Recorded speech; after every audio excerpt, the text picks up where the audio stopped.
నమస్తే, welcome to our channel. ప్రముఖ ఆధ్యాత్మికవేత్త, ఆస్ట్రాలజర్ ఫణి భాస్కర్ శర్మ గారు ఉన్నారు. వారితో మాట్లాడదాం. నమస్తే సార్. నమస్తే అమ్మా. ఫిబ్రవరి నెల ద్వాదశ రాశి మాస ఫలితాల్లో భాగంగా సింహరాశి వారికి ఎలా ఉంది ఈ నెల అనేది చెప్పండి గురుగారు. నమస్తే అమ్మా. శ్రీ గురుభ్యో నమః. ముందుగా మా తల్లిదండ్రులకు నమస్కారాలు, అలాగే మా గురుదేవులకు కూడా నమస్కారం తెలుపుకుంటూ, ముఖ్యంగా మనకి ప్రతి నెల కూడా గ్రహస్థితి అనేది ఒకటి ఉంటుంది. గోచారం ప్రతి గ్రహం కూడా వాటి పర్టికులర్ టైం ప్రకారం ప్రతి రాశిలోనూ సంచారం చేస్తూ ఉంటాం. మనం ఫిబ్రవరికి తీసుకున్నట్టయితే వృషభంలో గురువు, మిథునంలో కుజుడు, కన్యలో వచ్చేటప్పటికి కేతువు సంచారం జరుగుతోంది. మకరంలో రవి, బుధుడు, అలాగే కుంభంలో శని, చంద్రుడు, తర్వాత మీనంలో చివరిగా రాహువు, శుక్రుడు ఉంటారు. ఇక్కడ చంద్రుడు అనేది మనకి తిరుగుతూ ఉంటారు. ప్రతి 2.5 రోజులకి ఒక్కొక్క రాశిలో తిరుగుతూ ఉంటారు కాబట్టి నెలంతా కూడా సంచారం చేస్తూ ఉంటారు. మిగతా గ్రహాలన్నిటికీ 30 రోజులు, 45 రోజులు అలా వాటి పర్టికులర్గా ఉన్నాయి. సో ఈ గ్రహస్థితిని మనం ప్రామాణికంగా తీసుకుని, ముఖ్యంగా సింహరాశి వారికి వచ్చేటప్పటికి మనకి ఇక్కడ మఖ 4 పాదాలు, అలాగే పుబ్బ 4 పాదాలు, ఉత్తర 1వ పాదం వస్తాయి. మనకి ప్రతి రాశిలో కూడా 9 పాదాల కింద విభజించబడ్డాయి. మొత్తం మనకి 27 నక్షత్రాలు, ఒక్కొక్క దానికి 4 పాదాలు, 108 పాదాలు కూడా ఈ 12 రాశుల్లోనే మనకి ఇమిడి ఉన్నాయి. వీరికి కొంత మిశ్రమ ఫలితాలే సూచిస్తున్నాయి. వీరికి ఇక్కడ చూసుకున్నట్టయితే కాస్త గురుబలము ఈ నెల నుంచి ఉన్నా కూడా ఈ 2 నెలలు కొంచెం మిశ్రమంగానే ఉంటుంది. కాబట్టి అధికారుల వల్ల కొంచెం పని ఒత్తిడిగా ఉండే చోటు ఉంటుంది. ఎందుకంటే వర్కింగ్ ప్లేసుల్లో కానివ్వండి, ఎక్కువగా కూడా అదే ఇబ్బంది పెడుతూ ఉంటుంది. అంటే వీరు పని చేస్తున్నా కూడా ఏమవుతుందంటే వారిని ఇబ్బంది పెట్టాలని వారికి ఉండొచ్చు పై అధికారులకి, లేదా కూడా వీరికి పరిస్థితి గ్రహస్థితి వల్ల గ్రహస్థితిని బట్టి అటువంటి ఫలితాలు కూడా వీరికి వస్తున్నాయి. కాబట్టి స్థల మార్పులు కూడా కొంత సూచిస్తున్నాయి వీరికి. అంటే ఉద్యోగ స్థానంలో డిపార్ట్మెంట్ ఏదైనా చేంజ్ అవ్వచ్చు, లేదా డివిజన్ ఏమైనా చేంజ్ అవ్వచ్చు, లేదా వేరే ఊరు కూడా వీరికి అదే చేసే దాంట్లోనే వేరేది ఏదైనా మార్పు వచ్చే అవకాశం కూడా మనకి కనబడుతోంది. అలాగే భార్యాభర్తల మధ్య కూడా కొంత అభిప్రాయ భేదాలు ఉన్నాయి. కాస్త వాటిని సర్దుకోవాల్సిందిగా వీరికి చెప్పడం జరుగుతుంది. అలాగే ఎవరిని కూడా వారి మధ్యలోకి రాకుండా ఉండటం అనేది ఉత్తమం. ఎప్పుడైనా సరే మనకిద్దరికి గొడవ ఉన్నప్పుడు ఇద్దరే మాట్లాడుకోవాలి. ముఖ్యంగా భార్యాభర్త సమస్య అటువంటిది. ఎందుకంటే వారి తల్లిదండ్రులు, వీరి తల్లిదండ్రులు, అక్క చెల్లెళ్ళు వచ్చి దాన్ని కొంచెం పలచం చేసి ఎవరెప్పుడు దూరదామా అని చూస్తూ ఉంటారు. కాబట్టి మనం తావివ్వకుండా ఉండటం అనేది మంచిది. అది ఈ రాశి వారికే కాదు, ఎవరికైనా జనరల్ గా చెప్పే మనం సూచన.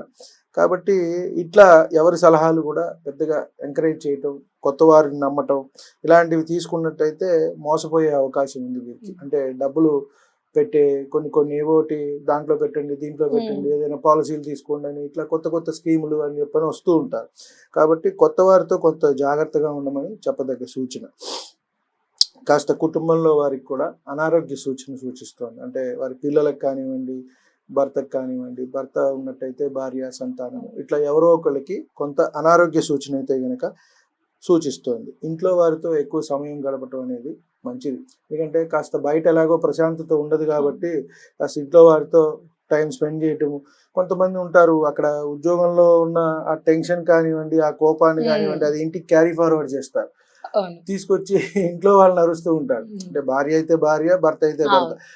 దానికి భార్య ఇద్దరు జాబ్ చేస్తున్నారు అనుకోండి, వచ్చేసి వీళ్ళని కొట్టడం, అరవటం చేస్తూ ఉంటారు. దానివల్ల ఏమవుతుందంటే మీరు డిస్టర్బ్ అవుతారు, ఇంట్లో వాళ్ళు కూడా డిస్టర్బ్ అవుతారు. కాబట్టి అది అక్కడికే వదిలేసేసి దాన్ని ఇంట్లో వచ్చి చక్కగా మీ పిల్లలు, భార్య, భర్త అందరూ కూడా చక్కగా టైం స్పెండ్ చేసినట్టయితే కొంత మీకు మంచిది అని చెప్పని మనం చెప్పవచ్చు. అలాగే కొత్త పరిచయాలు అవుతున్నాయి. అంటే మనం ఇందాక అనుకున్నాం ట్రాన్స్ఫర్స్ అవుతాయి, ఇలా చేంజ్ అవుతారు.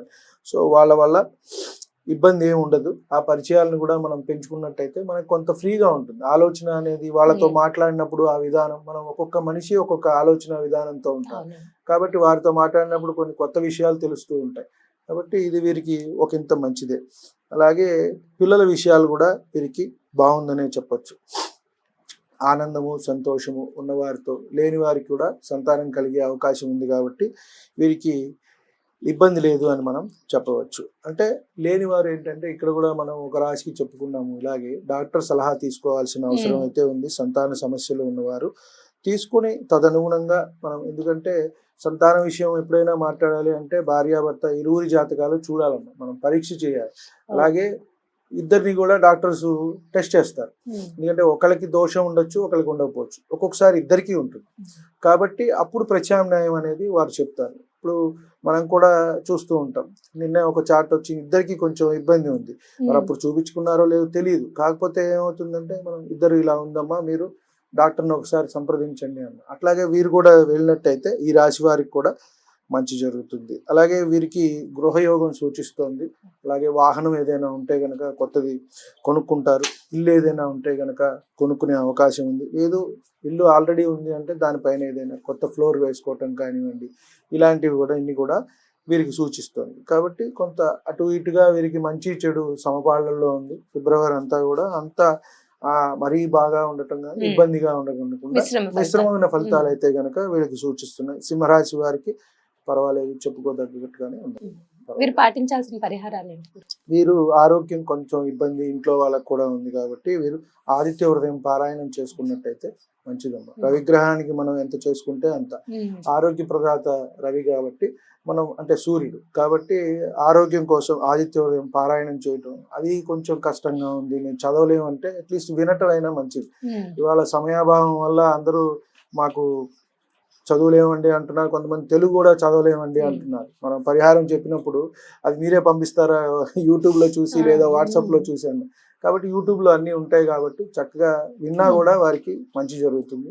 చదివే వారు ఉంటే కనుక శుభ్రంగా చదువుకోవటం అనేది చెప్పదగ్గ సూచన. ఏ దేవీ దేవత ఆరాధన చేయాలండి? వీరు చూసుకున్నట్టయితే రవి ఆరాధన చేసుకోవటం అనేది మంచిది. ముఖ్యంగా గోధుమలు దానం ఇచ్చుకున్నట్టయితే మనకి కొంత ఆరోగ్యపరంగా ఇబ్బందులు అనేవి ఉండకుండా ఉంటాయి. వీళ్ళకి అదృష్ట సంఖ్య? వీరికి 1 అమ్మ. సింహరాశి వారు రవి గ్రహం కాబట్టి వీరికి 1. వీరు ఆ తారీఖు కానీ ఆ నెంబరు ఆ సమయానికి కానీ ఏదైనా పనులు చేసుకున్నట్టయితే మంచి జరుగుతుంది. కలిసి వచ్చే రంగు వీరికి కెంపు రంగు అమ్మ. కెంపు రంగు వస్త్రాన్ని ధరించడం, వీళ్ళ దగ్గర పెట్టుకోవడం కానీ, అలాగే రత్నం కూడా మాణిక్యము. కెంపు ఒకవేళ దొరకపోతే కొన్ని ప్లేసుల్లో దానికి సబ్స్టిట్యూట్ గా మనం మాణిక్యం కూడా చెప్తాం, అదైనా పెట్టుకోవచ్చు. కెంపు రత్నం పెట్టుకున్నా పెద్ద ఇబ్బంది, పెద్దగా ఇది కాస్ట్లీ కూడా ఉండదు, మనకి 5-6 వేల్లో వస్తుంది కాబట్టి అది కూడా ధరించవచ్చు.